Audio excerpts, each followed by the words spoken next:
Hello, and welcome to Gov 101. I'm your host, Matt Creedle, Marion County's Legislative Manager. We understand that sometimes government, it can seem a bit confusing, and you may have questions about services offered, or taxes, or who to call for a specific issue at the local, state, and federal levels. So, Marion County has created Gov 101, your guide to all things government here in Marion County. Throughout this series, we'll highlight the multiple types of government offices and officials operating in Marion County, their differences, how county services are funded, and much, much more.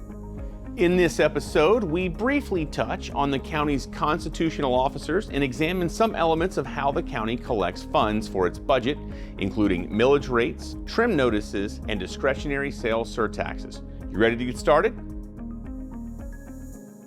As we learned in the previous episode, the Marion County Board of County Commissioners, also referred to as the BCC, is the primary legislative and policy-making body for the county's unincorporated areas, while city and town councils do the same for the county's incorporated municipalities. But if you thought those were the only governmental bodies operating inside Marion County, well, you would be mistaken. Article 8, Section 1D of the Constitution of the State of Florida mandates that, quote, there shall be elected by the electors of each county for terms of 4 years a sheriff, a tax collector, a property appraiser, a supervisor of elections, and a clerk of the circuit court, end quote. Very legal sounding, isn't it? Translated from legalese, it pretty much says that the county's voters will elect 5 different positions for terms of 4 years each. Now, we'll break down each office in its own episode later in the series, but for now, let's cover some general info that applies to each of the 5 offices. Because the offices are spelled out in Florida's Constitution, they are known as constitutional offices, and whoever holds the office is known as one of the county's constitutional officers. Each office has its own budget process.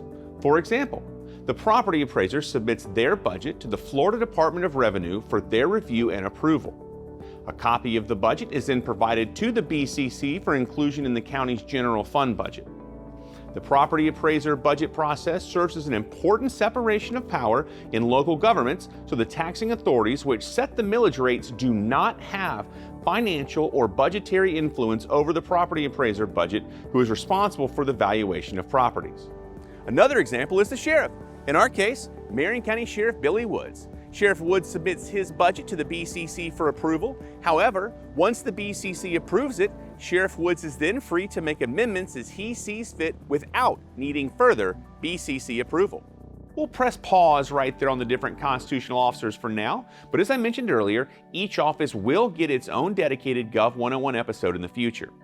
The county's budget will also get its own episode, but for now, let's look at a few of the elements of the county's budget, some of which actually involve constitutional officers.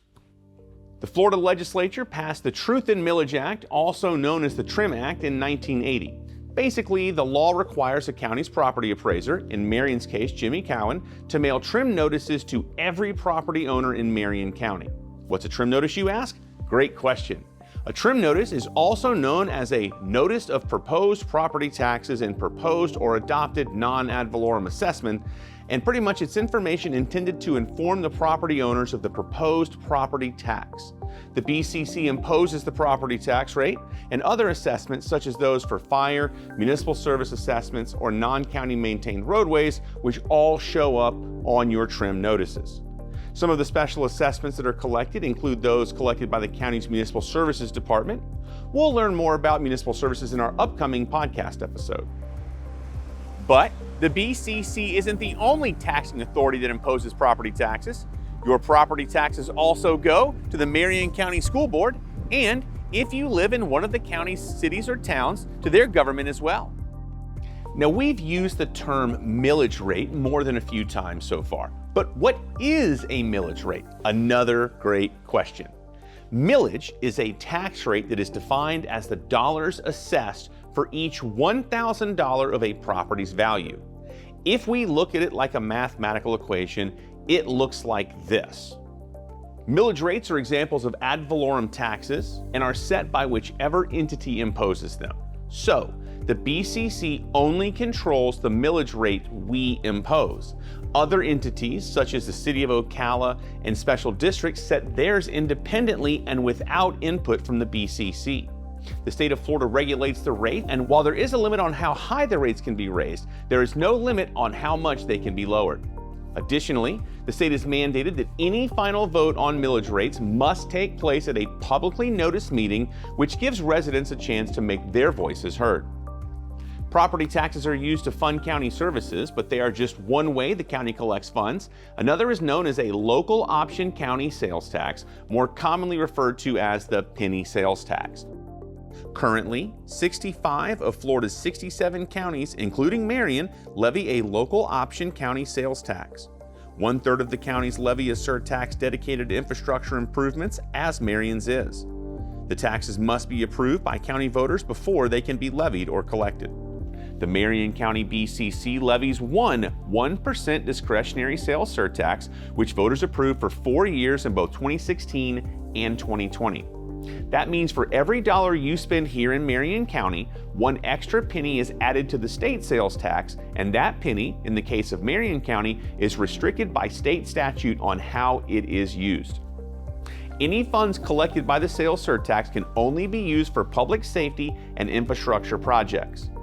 Since 2016, the penny sales tax has allowed Marion County to allocate $260 million to road projects and $177 million to public safety projects. The surtax will be up for a 20-year renewal in 2024. One common question that is often asked is about the 20-year time frame. Why 20 years? Yet another great question. Well, Marion County, like most local governments, must plan and budget for road and capital projects years in advance.